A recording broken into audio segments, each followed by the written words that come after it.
Perang dagang antara Amerika Serikat dan China yang dimulai pada 2018 di bawah pemerintahan Donald Trump menjadi salah satu konflik ekonomi paling signifikan abad ke-21.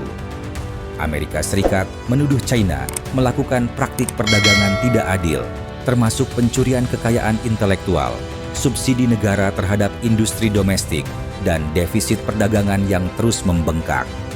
Sebagai respons, Amerika Serikat memberlakukan tarif impor bertingkat terhadap produk Cina senilai miliaran dolar.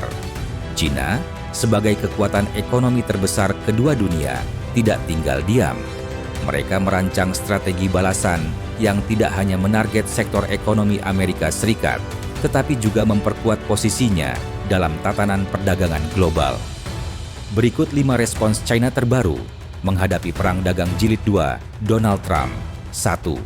Tarif tambahan dan pembatasan ekspor. China mengenakan tarif tambahan sebesar 34% untuk semua produk asal Amerika Serikat. China juga melakukan pembatasan ekspor sejumlah komoditas logam tanah jarang ke Amerika Serikat seperti samarium, gadolinium, terbium, diprosium, lutetium, skandium, dan yttrium. 2. Mempercepat kemajuan teknologi China dari semikonduktor hingga kuantum. Pada 2025, China diproyeksikan mencapai kemandirian signifikan dalam produksi chip semikonduktor canggih. Perusahaan seperti SMIC, Semiconductor Manufacturing International Corporation, telah berhasil memproduksi chip 5 nanometer melampaui ekspektasi awal meski masih tertinggal dari TSMC, Taiwan, dan Samsung, Korea Selatan, yang telah masuk era 2 nanometer. Pemerintah Cina mengalokasikan dana tambahan senilai 150 miliar dolar melalui National Integrated Circuit Industry Investment Fund, dikenal sebagai Big Fund 3, untuk mempercepat riset chip generasi berikutnya, termasuk desain berbasis AI dan komponen untuk kendaraan otonom. Selain itu, Cina meluncurkan Quantum Computing National Laboratory di Hefei pada 2024 dengan target mencapai quantum supremacy dalam aplikasi komersial pada 2025. Perusahaan seperti Alibaba Quantum Lab dan Baidu telah memamerkan prototipe komputer kuantum dengan 1000 qubit, mengincar dominasi dalam logistik, enkripsi data, dan simulasi iklim. 3. Menginisiasi Digital Yuan, mata uang digital yang mengubah permainan. Hingga 2025, Digital Yuan (ECNY) telah diadopsi oleh lebih dari 30 negara mitra Belt and Road Initiative (BRI) untuk transaksi lintas batas, mengurangi ketergantungan pada sistem SWIFT yang berbasis dolar Amerika Serikat. Cina menandatangani perjanjian bilateral dengan Arab Saudi, Uni Emirat Arab, dan Argentina untuk menggunakan ECNY dalam perdagangan minyak, gas, dan produk pertanian. Bank Sentral Eropa juga mulai uji coba terbatas integrasi ECNY dengan sistem pembayaran euro, meski mendapat tekanan politik dari Amerika Serikat. 4. Perang Hijau, kompetisi teknologi bersih. Amerika Serikat dan Cina bersaing ketat dalam transisi energi bersih. Pada 2025, Cina menguasai 70% pasar baterai lithium-ion global melalui perusahaan seperti CATL dan BYD.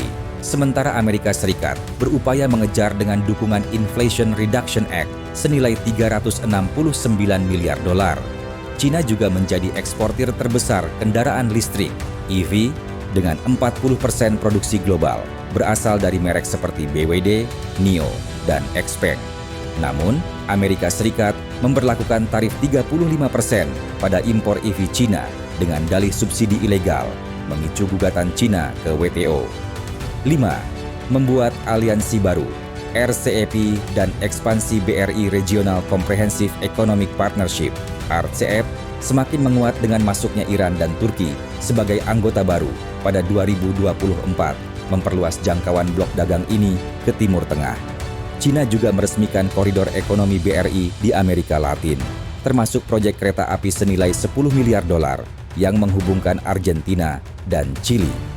Proyek ini menggunakan teknologi 5G Huawei dan dibiayai melalui skema Debt for Equity yang kontroversial. Respon Amerika Serikat Chip 4 Alliance, dan tarif hijau. Untuk membendung pengaruh Cina di sektor teknologi, Amerika Serikat memperkuat Chip 4 Alliance dengan Taiwan, Korea Selatan, dan Jepang yang menguasai 80% produksi semikonduktor global pada 2025. Aliansi ini sepakat membatasi transfer teknologi canggih ke Cina.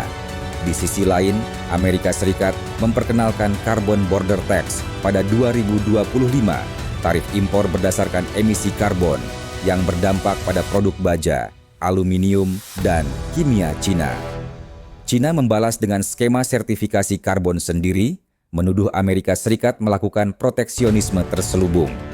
Proyeksi ekonomi 2025, pertumbuhan dan ketegangan. Cina, pertumbuhan PDB melambat menjadi 4,5% akibat penuaan populasi dan deflasi properti, tetapi konsumsi domestik tetap kuat, naik 7% per tahun.